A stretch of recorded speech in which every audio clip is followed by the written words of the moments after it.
Ed Sullivan, known as the gatekeeper of American entertainment, could shape careers, yet he harbored a deep dislike for one legendary singer. Their feud wasn't just backstage whispers, it played out in front of millions, shaping the history of television itself. Sullivan, known for his stiff demeanor and strict control over performances, clashed with this artist over creative freedom, personal values, and even the way they moved on stage. Despite the tension, this singer's undeniable talent forced its way into the spotlight, leaving Sullivan with no choice but to feature them, though not without controversy. What fueled their rivalry? Was it artistic rebellion, personal grudges, or something deeper? In this episode of Past Paradise, we unravel the untold details of this legendary standoff, revealing how one of music's biggest icons defied the most powerful man in television. Stay tuned, because this story is more than just a clash of egos, it's a battle that changed entertainment forever. The birth of Ed Sullivan. Edward Vincent Sullivan was born on September 28, 1901, in the Harlem area of New York City. The proposal was for Ed Sullivan to become Robert Sullivan. His family was Irish-American, and the house where he was raised was full of individuals who loved everything from entertainment to music. Since Sullivan's first public performance experience was as a sportsman, it was clear from an early age that he was destined to be a brilliant performer. Sullivan made his public debut as an athlete. Under his leadership, his school achieved success in several team sports, including basketball, baseball, and football. His unrelenting dedication to collaboration throughout his career, a trait he consistently displayed, greatly influenced Sullivan's mentality. After Ed Sullivan's marriage. Weinstein quickly adapted to a happy home life with his new wife after Sullivan and Weinstein consummated their marriage. Almost immediately after the marriage was consummated, this change took place. The planned wedding took place before Sullivan and Weinstein tied the knot.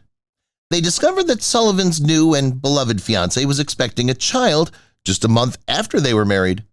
Only a month after their wedding, they received this news. They experienced complete and total amazement at learning about this discovery.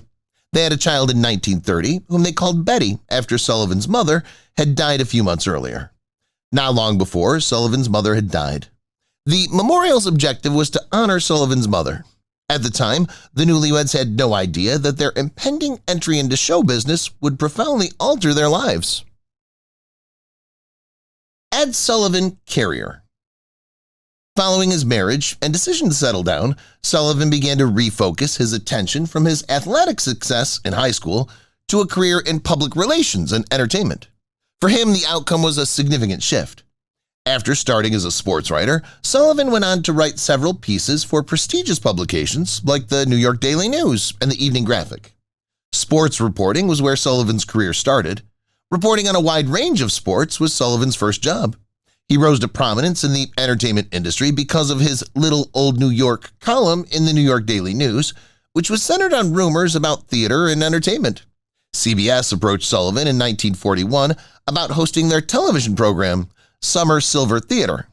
It was in this year that Sullivan's fame peaked. As a result of this decision, he was better positioned to achieve his ambition of becoming a well-known star. Star maker Ed Sullivan. In addition to launching Sullivan's career, The Ed Sullivan Show was a giant hit for the program as a whole. The show was Sullivan's first job. The Ed Sullivan Show quickly established itself as the preferred program for any band or musical group hoping to succeed in the business. Although the show had been around for a while, this was still the case. Securing a place on Sullivan's renowned show was the first step towards success in the profession. Sullivan's guests included some of the era's most famous people who were known for spotting talent. Even while being on Sullivan's show was essential to success, his guests were privately harboring negative opinions about him in the background. Even if Sullivan's show was crucial to success, the circumstances nevertheless happened. Ed Sullivan, a well-known actor. Sullivan was already a well-known and adored personality on American television. Anyone who got a spot on Sullivan's show was almost guaranteed to become a superstar in no time. The name Sullivan itself was a byword for achievement.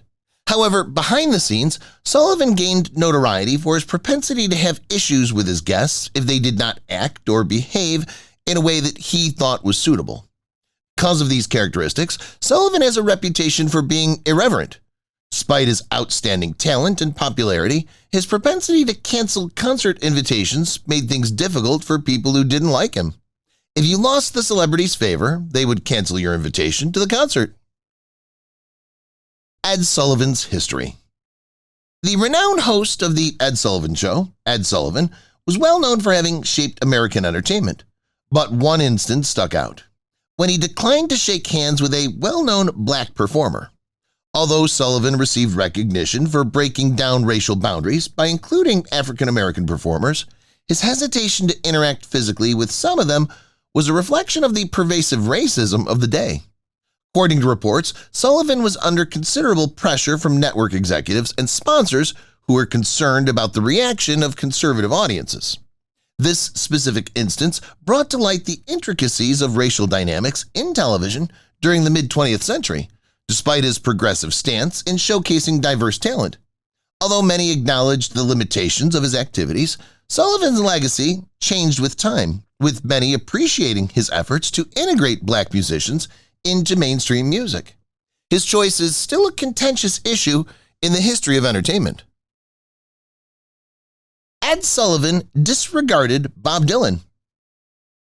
Bob Dylan defied expectations in 1963 by refusing to change his song Talkin' John Birch Paranoid Blues for network acceptance, despite Ed Sullivan's show serving as a springboard to fame.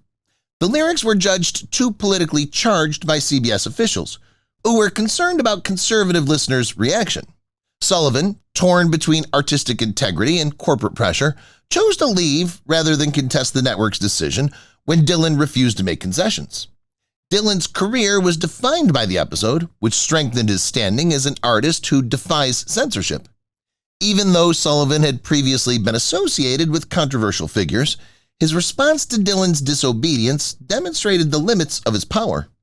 While Sullivan's response is still a contentious aspect of television history, Dylan's refusal is hailed decades later as a symbol of artistic independence. Jim Morrison's defiant moment. Although Ed Sullivan's show served as a springboard for stardom, not all performers followed his guidelines. The Doors were asked to play Light My Fire in 1967, but to prevent drug-related controversy, producers insisted that they alter the line, "Girl, we couldn't get much higher," when the band mounted the stage. Jim Morrison sang the original lyric without hesitation, even though he had originally disagreed. After their performance, Sullivan was so incensed that he abruptly cut the show to commercial. Despite 6 more scheduled shows, the band was told they would never be invited back. Morrison's disobedience solidified the Doors' reputation as a renegade band, making the incident one of the most notorious in musical history. Even though Sullivan maintained high standards, his band served to strengthen the Doors' reputation, demonstrating that sometimes maintaining artistic integrity comes at a price.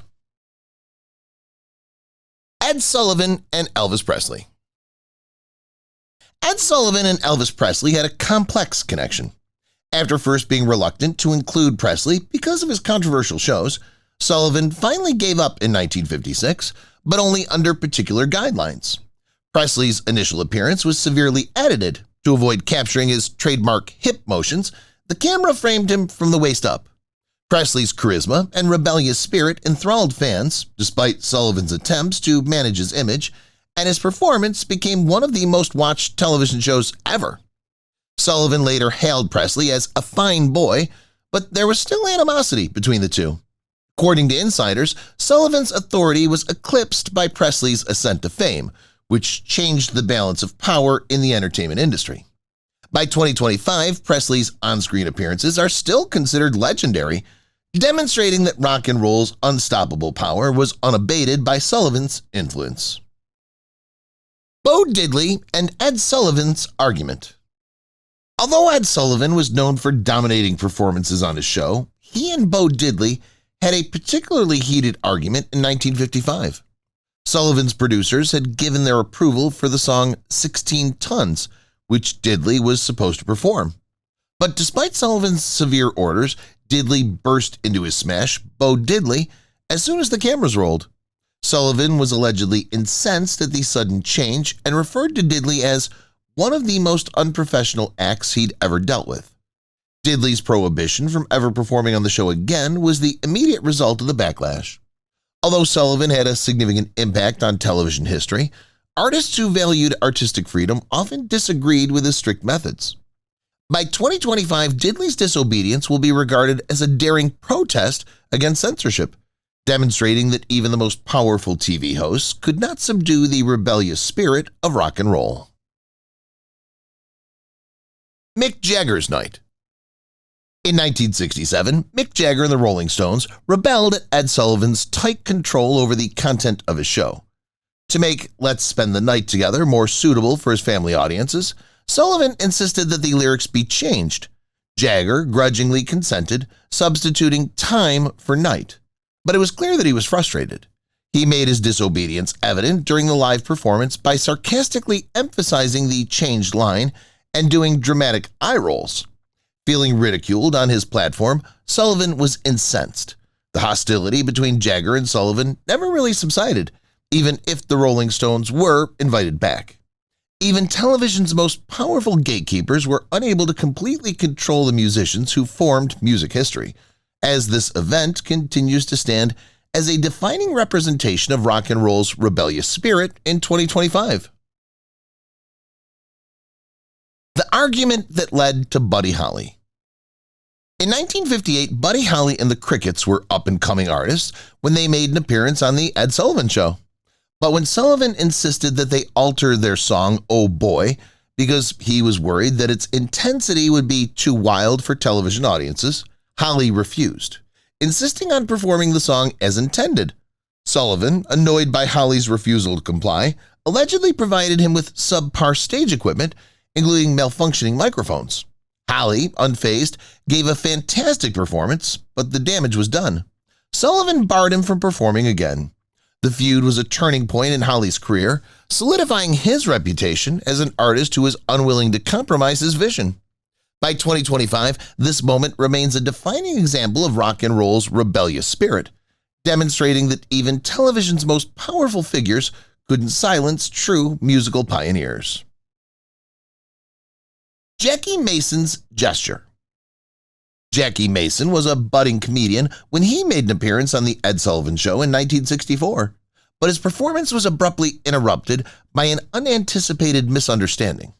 That night, President Lyndon Johnson was supposed to give a televised address, so Sullivan interrupted the show halfway through.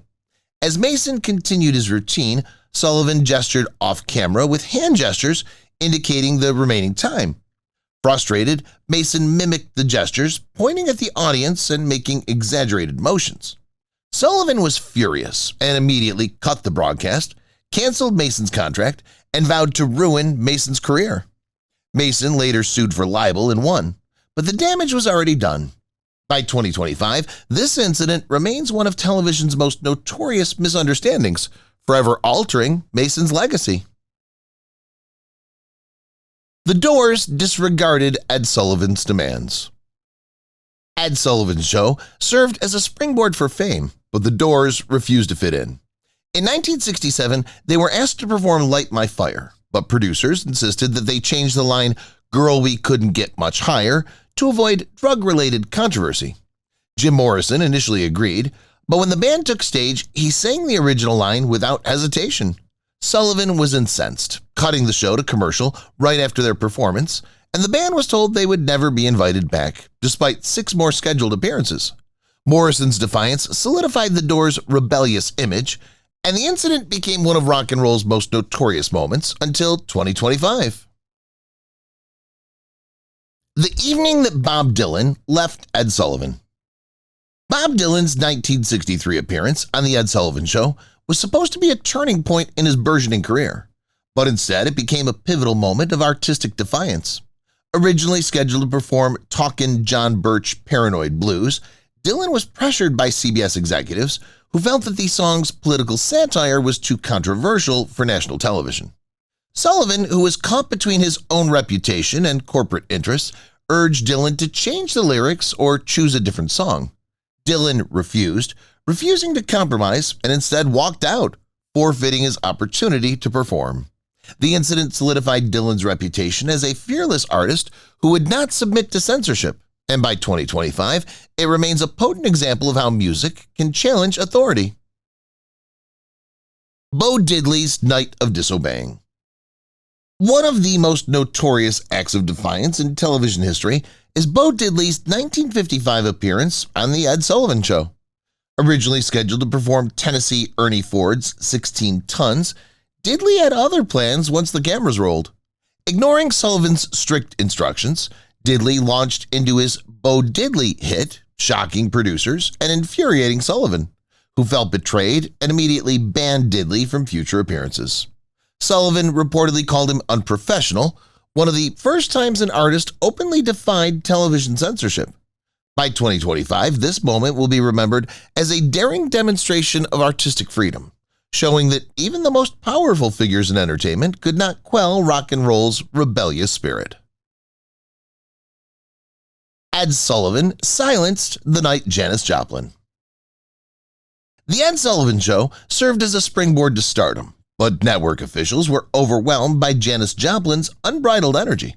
In 1969, Joplin was asked to perform Piece of My Heart, but producers were concerned that her raw vocals and rebellious demeanor would conflict with the show's family-friendly image. According to reports, Joplin was instructed to soften her delivery by Sullivan, who is notorious for having tight control over performances. She declined, leaving the audience in awe of her impassioned and thrilling performance. Sullivan, however, was not impressed and ended her portion early, guaranteeing she would never come back. The episode strengthened Joplin's reputation as a bold artist who refused to fit in.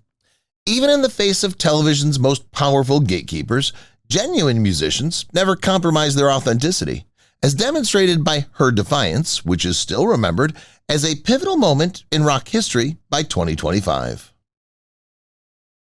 Mick Jagger's defiant moment. Even rock icons were subject to Ed Sullivan's stringent censorship, even though his show served as a springboard to popularity. When the Rolling Stones were asked to perform Let's Spend the Night Together in 1967, Sullivan insisted that the song's lyrics be altered to prevent controversy. Mick Jagger grudgingly accepted, substituting time for night. But his annoyance was plain as he sarcastically accentuated the changed song and made theatrical eye rolls.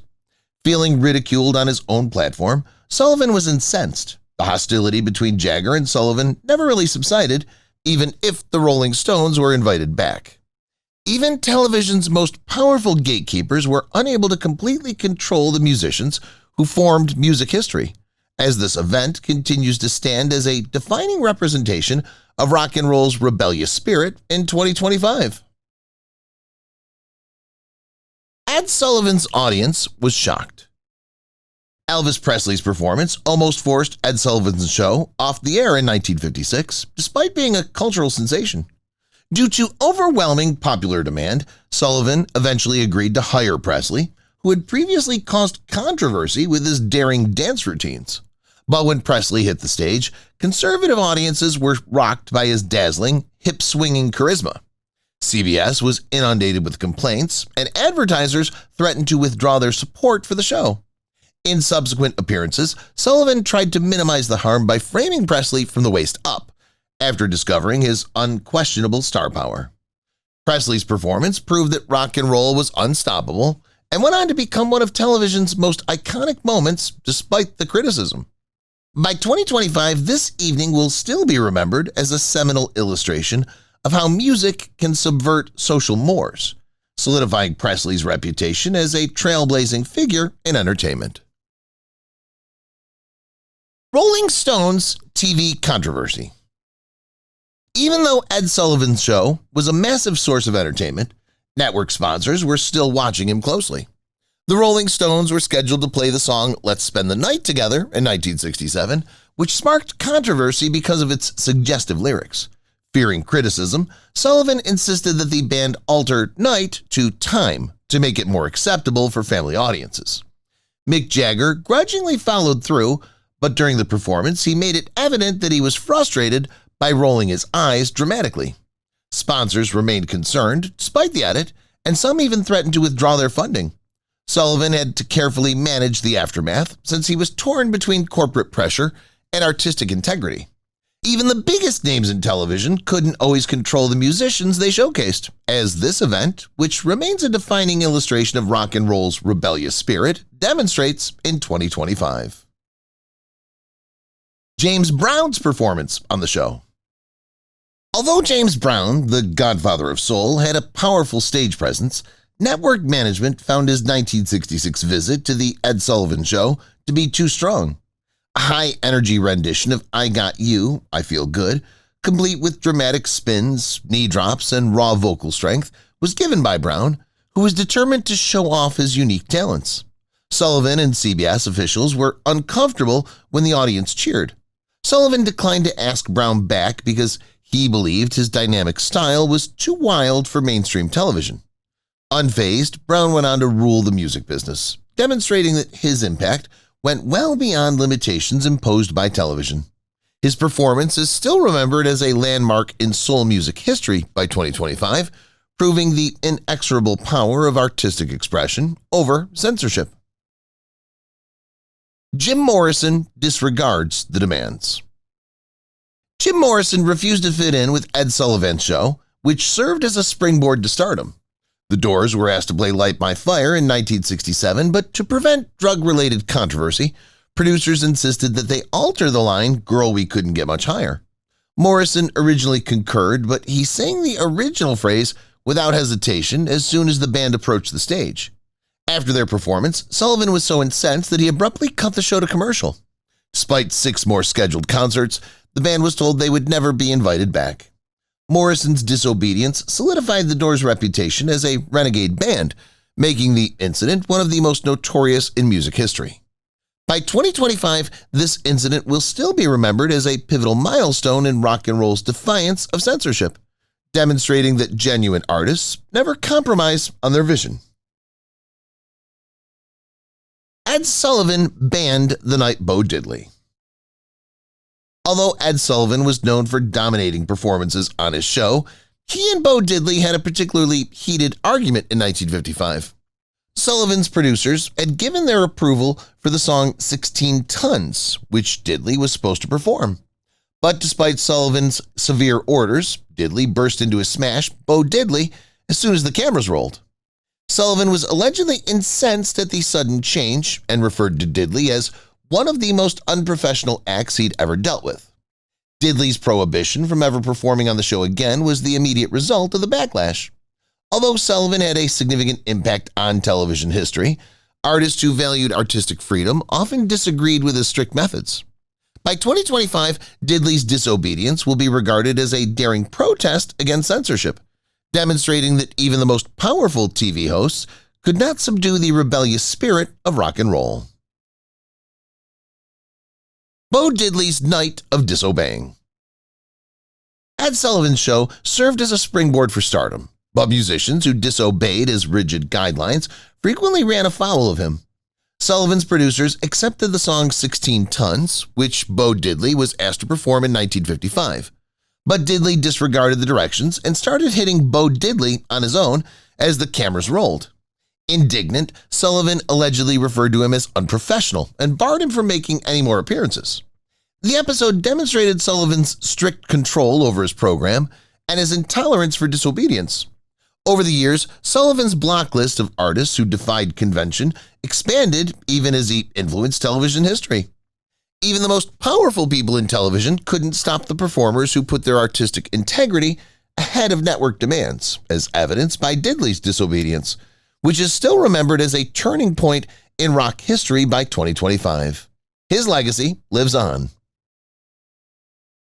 Ed Sullivan and the Beatles. Although the Beatles' relationship wasn't always easy, The Ed Sullivan Show played a key role in their ascent to American fame. Sullivan became irritated with the band's increasing demands and defiant demeanor in 1965. Tensions erupted after their final appearance rehearsals when John Lennon made jokes about Sullivan's strict supervision over performances. Sullivan, who's renowned for having high expectations, allegedly threatened to remove the band from the performance if they didn't behave. The Beatles put on an incredible show that solidified their fame, despite the backstage conflict. However, their partnership ended when Sullivan never extended an invitation for them to return. Even the most powerful television hosts were unable to quell the rebellious spirit of the biggest music icons. By 2025, this moment continues to stand as a defining illustration of rock and roll's relentless rise. The Doors defied Ed Sullivan. The Doors were asked to perform Light My Fire on The Ed Sullivan Show in 1967, but to prevent drug-related controversy, producers insisted that they alter the line, "Girl, we couldn't get much higher." When the band mounted the stage, Jim Morrison sang the original lyric without hesitation, even though he had initially disagreed. After their performance, Sullivan was so incensed that he abruptly cut the show to commercial. Despite 6 more scheduled concerts, the band was told they would never be invited back. Morrison's disobedience solidified the Doors' reputation as a renegade band, making the incident one of the most notorious in music history. By 2025, this incident will still be remembered as a pivotal milestone in rock and roll's defiance of censorship, demonstrating that genuine artists never compromise on their vision. The Ensemble. Although one singer's group stretched the boundaries of 1960s television, Ed Sullivan's Show was notorious for its high standards. Tina Turner's daring costume choices during her appearance on The Ed Sullivan Show caused some people to take notice. Turner, who's renowned for her thrilling performances, emphasized her strong stage presence with a glittering, form-fitting dress.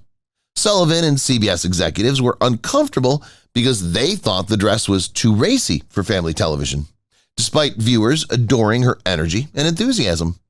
According to reports, Turner resisted Sullivan's request to lighten her outfit for upcoming appearances, sticking to her signature look. Her relationship with Sullivan remained strained, despite her continued dominance in the music industry. By 2025, Turner's disobedience will be regarded as a pivotal moment in the history of entertainment, demonstrating that creative expression can subvert even the most stringent television norms. Elvis Presley on The Ed Sullivan Show. In addition to this, the truth of Elvis's initial appearance is considerably more mysterious than it already was. Ed Sullivan did not make an appearance on the show on that particular day, which meant that he was not the one to introduce the well-known artist. Those viewers who were paying attention might have observed this. On the other hand, his absence was not due to a lack of admiration for Elvis. Instead, it was due to a cause that was significantly more extravagant. Sullivan had been involved in a significant car accident, and he was unable to host the show on that particular day because he was in the hospital recovering from his injuries. During that particular day, the evening's presenter was none other than the British actor Charles Laughton. The fact that Elvis was not playing live from New York City, the traditional location from which the show is aired, but rather from a soundstage in Los Angeles, was another factor that made the show stand apart from others. On the other hand, Ed Sullivan was able to watch the performance unfold on television while he was in the hospital. Ed Sullivan's secret sadness. The unfortunate reality is that Ed Sullivan's departure from the limelight of the entertainment business would only be a transitory thing. It was in 1974 when Sullivan's family made the shocking revelation that he was suffering from a kind of esophageal cancer that was highly rare and extremely aggressive.